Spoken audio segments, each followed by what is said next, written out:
Smell like anything? Okay, it's licorice or anise roots. Nice shirt. I'm going to Hawaii right after this. Really? No, not really. You need to shut your phone off because Sophie called. I don't know what button we used. We had to plug it in.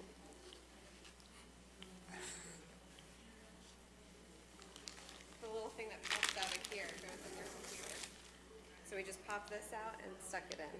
So you're good to go now. Oh. Okay, thanks, Brooke.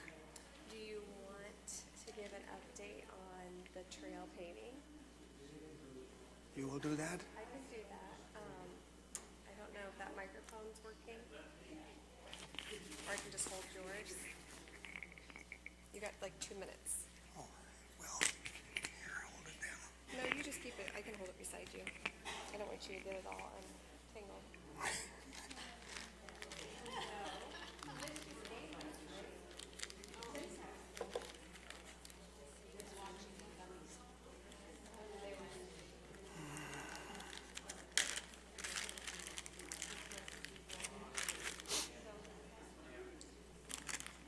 Did I show you this?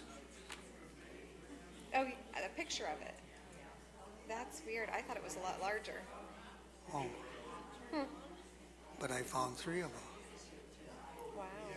Wonder who did that. I think someone in here. If it's someone in here, then it's probably Eileen. I don't see her. Yeah. I want people to look at it.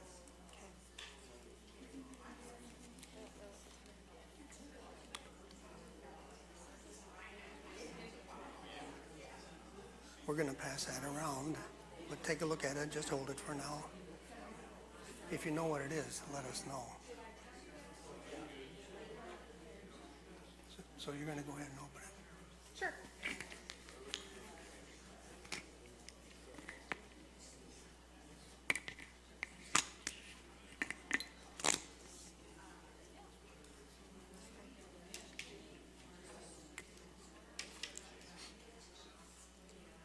Okay, can you hear me? Hello. I literally stole his microphone off his shirt. So we haven't paired up like this since 1999 when he was making me dissect stuff in class. Just a I like him better now. A rat in the frog. Yeah. So, I think you all know me, but Brooke Vanderpool, Director of Development, and we have been working on this trail out here. So when I found out that Mr. Hunt was going to give you an update, I wanted to run in and tell you that we received all the asphalt quotes back, and we locked in with Gaunt and Son Asphalt. So they will be doing our paving this year. So we had hit over 80% of our funding, so the board said we're good to go there. Since then, we've gotten some more in as well. So we greatly appreciate all of you and all of our donors making this happen.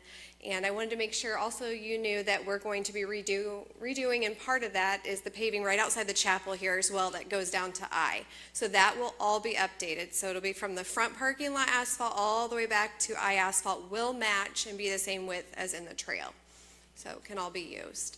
So yay. And then also there's a couple of you in here that worked on the benches. So thank you so much for making benches for us. There will be at least 3 different, they're going to do cement for those, underneath those. There will be 3 different benches throughout that we can sit on. So yeah, so I'm really pushing for, they said they'd try and squeeze us in into July, 1st of August. And so I'm going to stay on them for that, and hopefully they can get that done so we can go out there.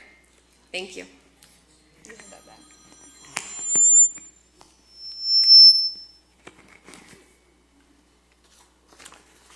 Thank you, Brooke, and welcome to Oasis. Thank you for coming. I appreciate it very much. Any credit for beauty or things that cause our minds to be challenged, the credit goes to God, because He is the creator of the universe. He is the ground of the universe. In Psalm 111:2 it says, or it informs us, that all God's works are intentional, complex, great, and sought out by all those who take pleasure in them. His providence and grace, as well as the works of creation, invite careful study by anyone. God has created the universe to be studied. And isn't it interesting that he gave us a brain, more or less, that wants to study. And so that's what we're doing, and that's what you've been doing all your life, and you're going to do that until the day that God calls you.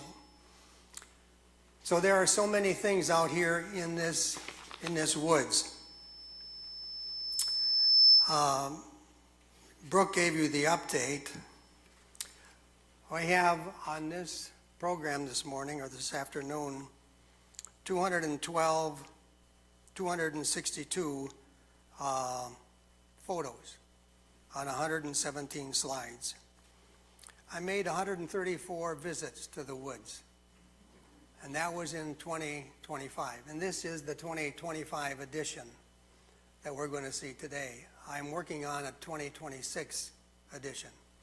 And there are things that are so amazing. Just Monday, this past Monday, I learned that there was a fungus out here that has bioluminescence. It glows in the dark.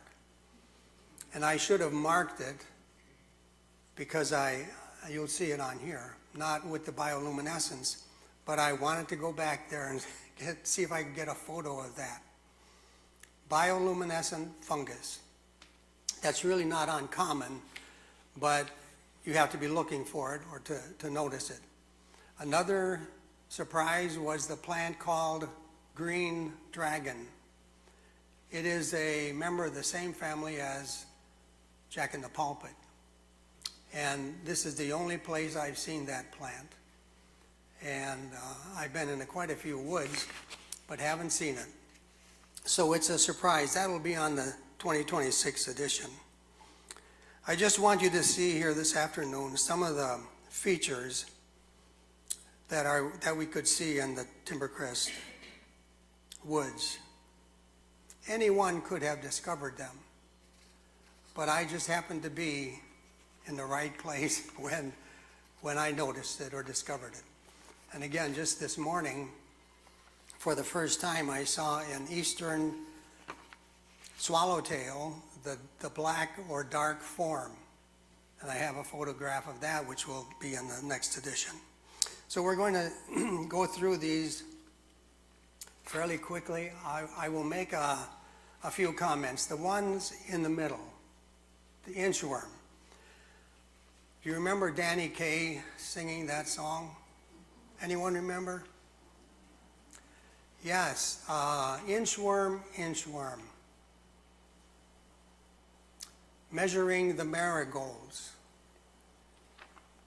Surely your arithmetic will get you far. Inchworm, inchworm. Measuring the marigolds. You should stop and see how beautiful they are. See, we get carried away with the things that are necessary for life, and we forget or overlook the beauty.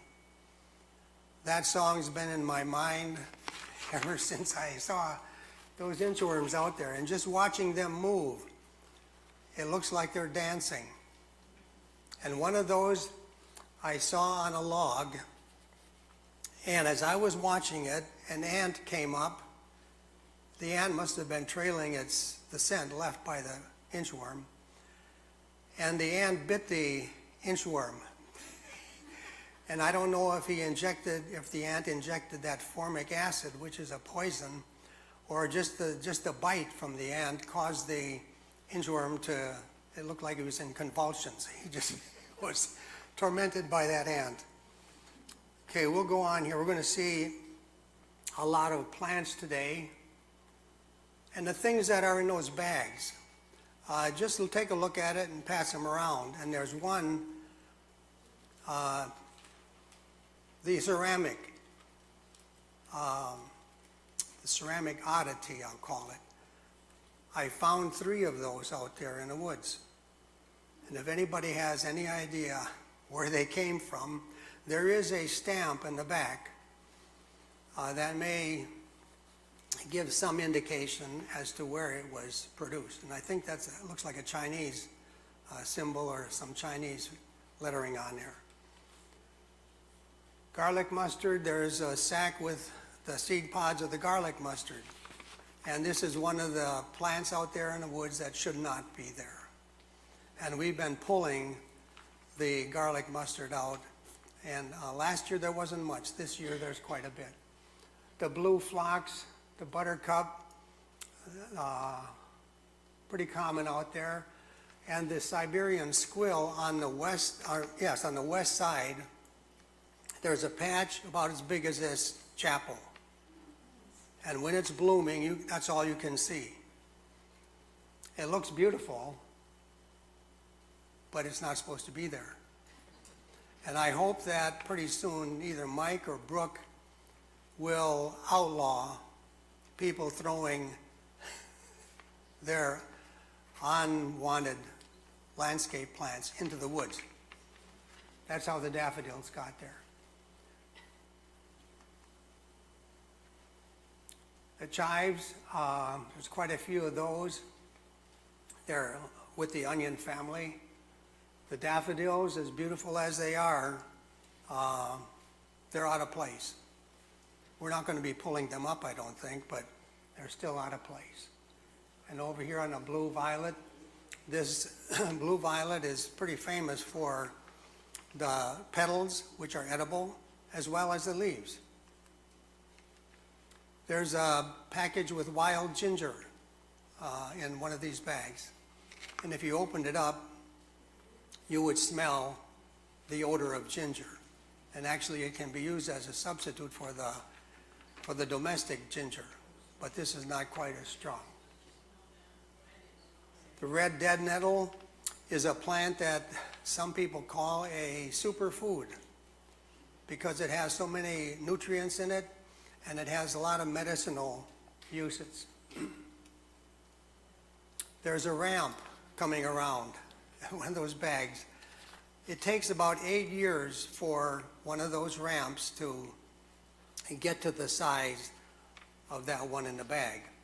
And the ramp is a member of the onion family as well, but it has a flavor that's between the onion and the garlic. And when we cleared the trail out here, a lot of those were lost. And this is the first woods where I have seen the wild ramp or wild leek. And there's a lot of them out there. You can see the progression here, the seed stalk, seed capsule, and the emerging ramp. At this time of the year, they've gone to seed already. And here again you see the ramps. Spring Beauty is edible. There's a little bulb at the base that tastes like a potato. I've eaten them. I can understand why they don't sell them in the store. The gooseberry is an alien as well.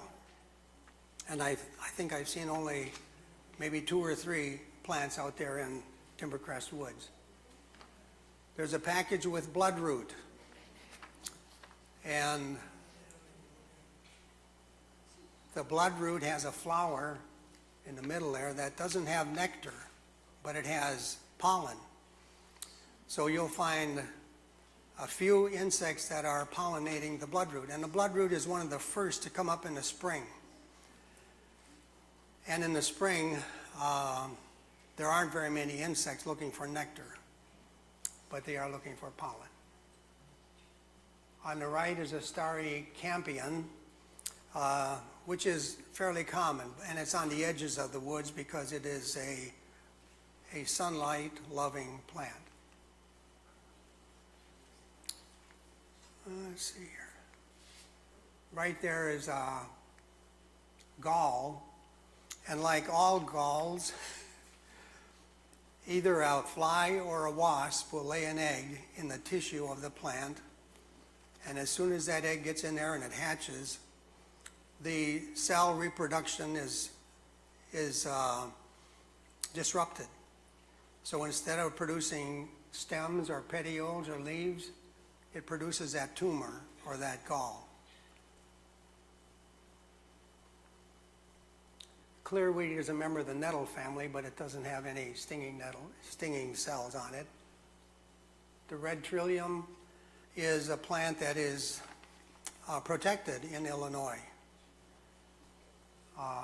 And here it is pollinated by those insects that love stinky things like dead animals.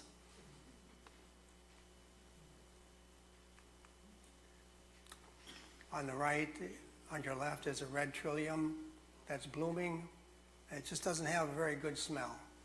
Virginia creeper, that has covered the floor of the woods in many places. It's just, you can't see the ground because the Virginia creeper has just spread. It's not a serious problem. It's not poisonous for most people, but some people are allergic to the sap that's in that plant. And it does grow on trees, as you see it there. I don't think there's any way we can control that, and I don't know if we should. On the right is a young anise root, and there's a sac with anise root in it, or wild licorice. And if you open the bag, it may smell like that. Mayapple shoot, the mayapple bloom, and there's a mayapple coming around in one of the bags. And right now, the mayapple are growing, but before they get ripe, the raccoons will get them, or the other wildlife that's out there. And there isn't really that much wildlife.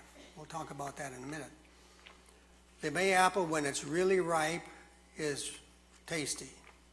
It has a combination of citrus flavor, grape flavor, and there's another one I can't remember, but it has a sweet flavor.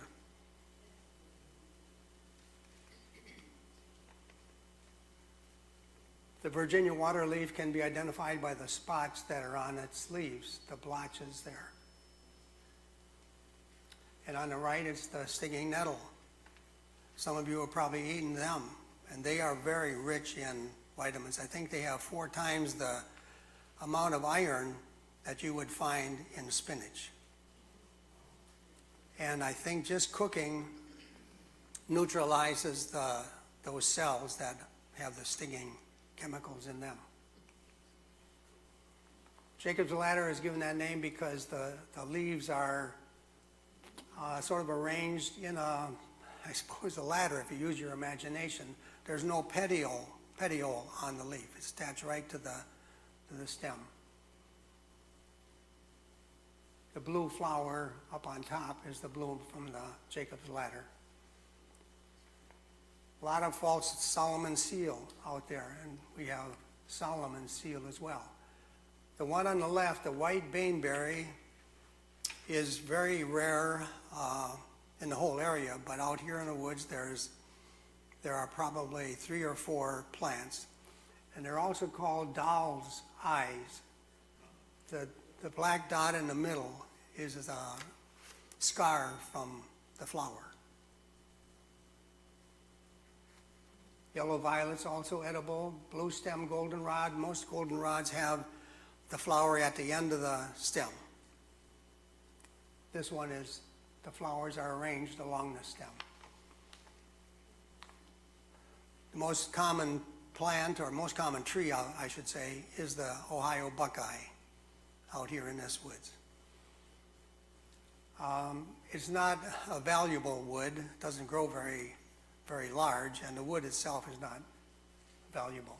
So we have the seedling, the flower, and the nuts. If you take a mature buckeye seed, a nut, crush it, and throw it in the water, in the river, it'll stupefy the fish momentarily. So that's an idea for fishing. If you, I don't know if the conservation officers would approve of that. A lot of trilliums out here, and that too that makes that wood so valuable. You just don't see white trilliums in very many of the forests around here. You can see the young flower coming out of the mayapple plant there. Blue cohosh, that has a lot of uses, medicinal uses, and there's quite a bit of that out there too. And I haven't seen much of this in the other woods around here, but this one has a lot, and especially this year. It has that bright blue seed coat when it is mature. Now over on the left, I couldn't explain why there are so many black cherry seeds in one place, and you could tell each of them has been opened. Now I don't know if that is because of mice or chipmunks, but again, the seed of the wild cherry has it has common poison in it.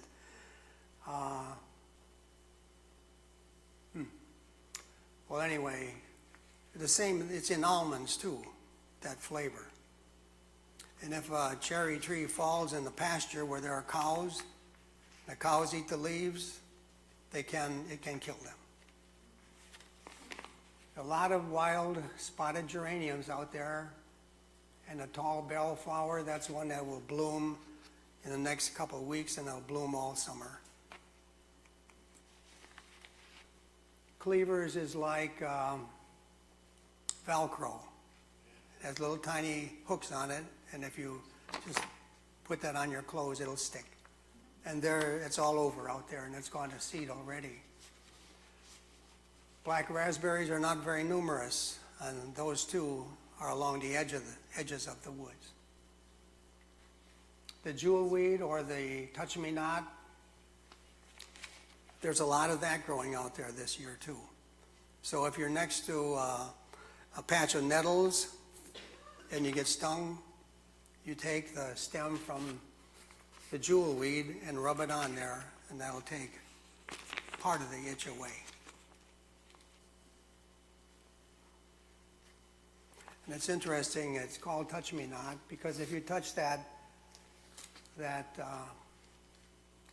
part right there, when it's ready, when it's really mature, it'll just explode. And the seeds then go flying in all directions rather than just falling down. The seeds of the jewelweed and then the pokeweed flower, they're about ready, the pokeweed is about ready to bloom now. And I'll show that again. Chokecherry, that again is something that's not very common in the woods around here. We have wild black cherry, but not too many of the chokecherry. They don't taste very good until they're ripe, and then they're very sweet. You can make jam or jelly out of them. Jack in the pulpit is a very interesting plant.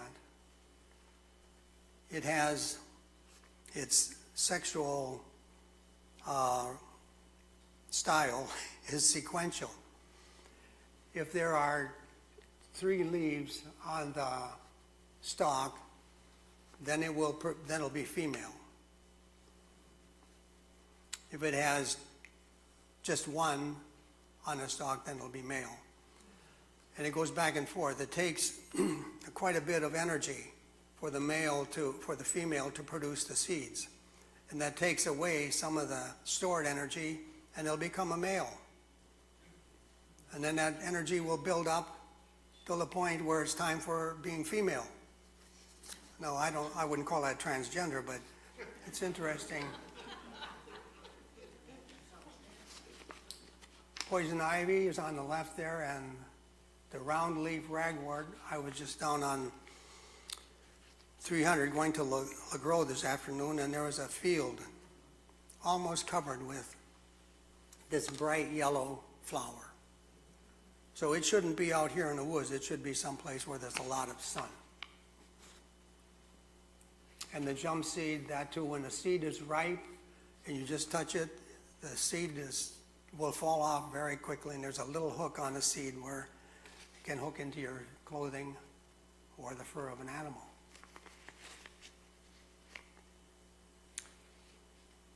You can see the red oak, how it is flared at the bottom. That gives the tree greater stability. And those are actually part of the root system. And there was one big oak right out here. You can see it out the window. It was probably close to 3 feet in diameter, and it fell down because of root rot caused by a fungus. And maybe we'll have time to see that here today. Greenbrier, a lot of that, it has small spines, and it has the tendrils. The way the tendril grows, if it's twisted around the stem, the part that is closest to the stem won't grow as fast as the part that's away from the stem. So that causes that tendril to curl. The differential in the growth rate of the cell. And that's true with grapes and other plants that have the vines.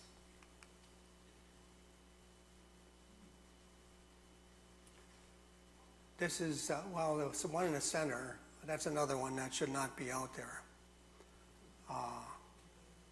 The Japanese honeysuckle. And last year there were just a few. This year there are quite a few.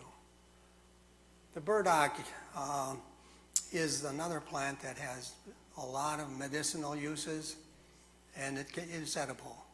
A lot of vitamins and minerals in that.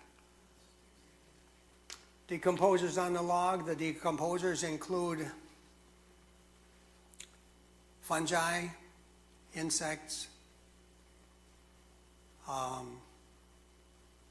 other plants, like the moss growing on there,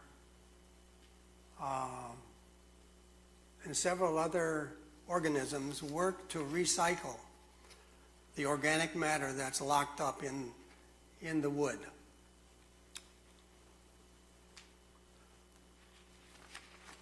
The fiddlehead of the fern is edible. That's the little part that's sort of curled up very early in the spring. There's just two types of ferns out here. One is the rattlesnake fern, and the other one is it's just a small fern. Don't remember the name of that right now. But this is a picture of it, the fern showing the sporangia. Those little brown dots underneath the leaf is where the reproductive cells grow. The fern does not produce seeds, but it produces the spores. Motherwort, again, why are these plants given such names? I don't know. Except that this plant is one that I think is supposed to be, I think they use that in the birthing process. Somehow they have mother connected to it anyway. You see the mayapple, the ripe apple there, and the figwort. There's quite a bit of figwort growing out here. It's just such an interesting flower.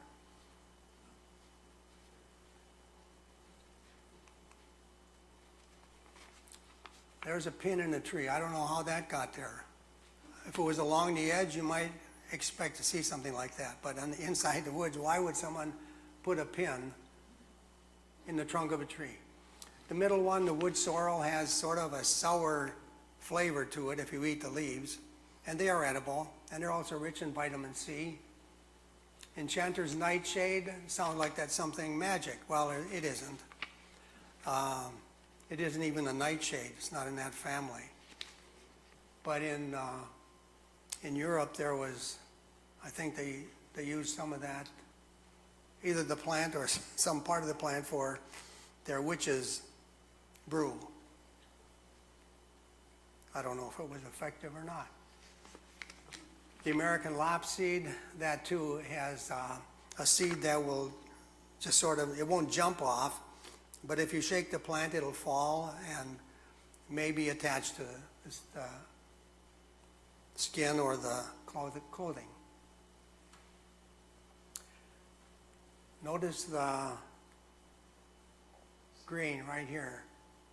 That's the seed pod about this. No, it's not. It's still too early for this. And then later on, it'll become this. And if you tasted the seed of the jack-in-the-pulpit or tasted the root of the jack-in-the-pulpit, just one time will be enough.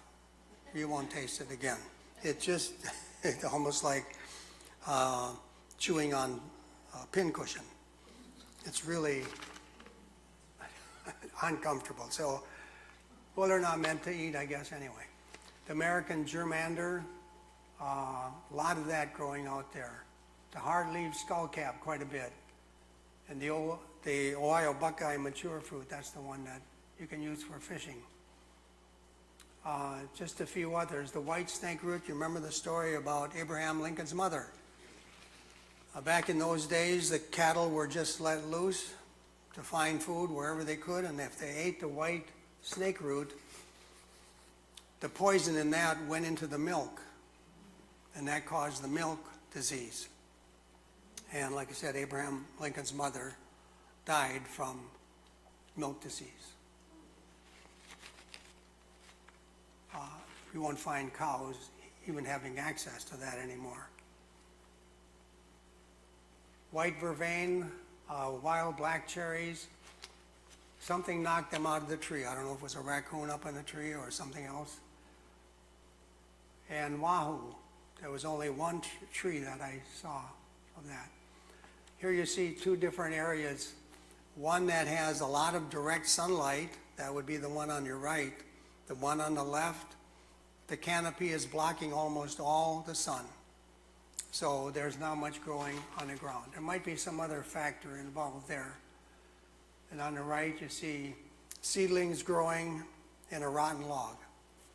And that's the whole purpose of the decomposers, to break down the complex chemicals, to make them simple so that the other plants can use them.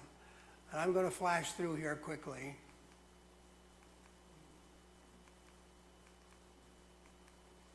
And then we get to the fungi. And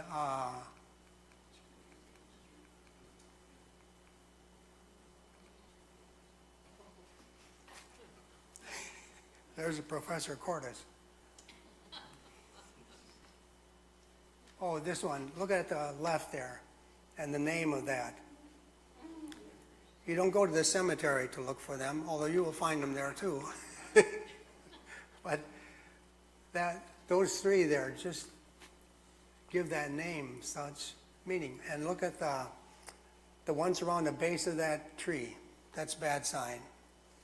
That tree is under stress, and it'll be falling sometime. Oh yeah. Look up dog vomit slime mold. And that was pretty conspicuous out there when I saw that. But in 24 hours, it can go from something like this to just powder. And actually, that is one organism. It moves and lives like an amoeba. Moves as a single individual. Oh, there's the bleeding fairy helmet. That's the one that is bioluminescent. If you just touch that, scratch the surface a little bit, it'll start dripping that burgundy colored sap. Well, my time is up. The wood blew it. That's another, when I saw that, I said, no, this can't be. I'm seeing things. But it was purple just like that, and it's very edible. The National Geographic recommended this one for eating.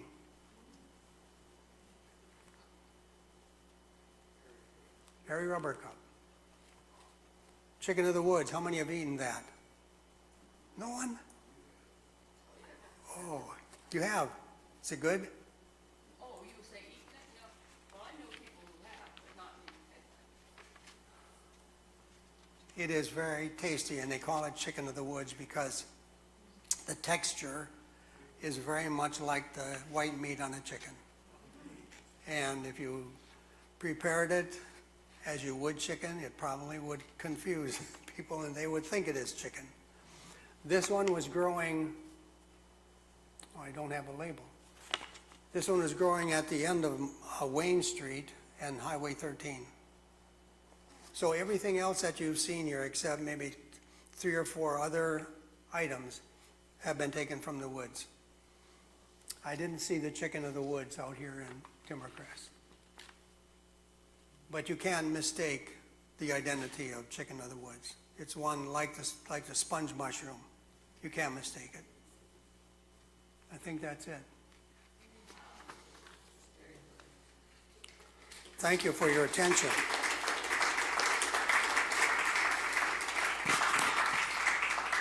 I know not everyone is as interested as I am in the woods. I was raised there, so I feel somewhat part of the woods. And it's just amazing. I appreciate that so much. Now, what that trail is going to do to the woods, it's going to change it. When they come in with the heavy equipment and they put that asphalt down, and I think they're going to do some grading, that's going to affect the hydrology, the flow of the water, the drainage. And they're going to destroy a lot of roots. And they've already taken out a lot of the plants that are on the surface. So we have to take care of what we have as much as we can. And once it's built, I hope it will be used. Because if we're going to spend that much money, I would expect to see people out there using it.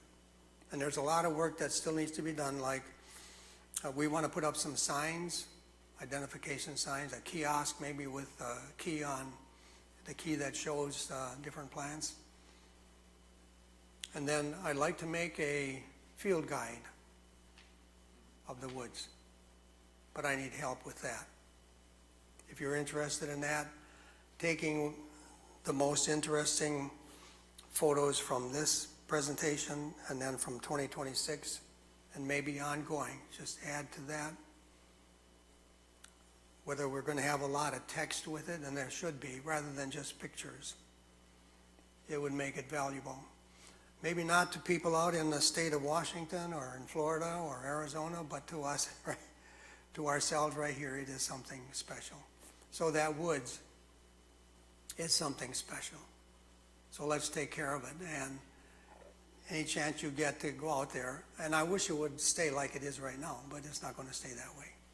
It has to be suitable for something on wheels. But they're not going to allow the golf carts, I understand. So the rollators and whatever else is needed to walk on a good, solid, paved, safe trail. We've taken down the hazardous trees. You may have noticed that a lot of the dead trees are down. Those that were leaning over the trail, they're down. There was some timber taken out of the woods. So I don't think there's going to be much change in that respect anymore. The tops of the trees, of those that they cut, are going to stay right where they are. They'll decompose. In 40 years, those trees that just fell will probably be rotted away, recycled. So thank you. Any questions? About that ceramic thing, anybody know what that is? I found 3 of those out in the woods. And I don't know if they've been there for years or whether someone just put them out there. Any questions? Yes? On the trails. Yeah. I'm pretty sure they'll allow that. I hope so. Well, thank you for your attention this afternoon.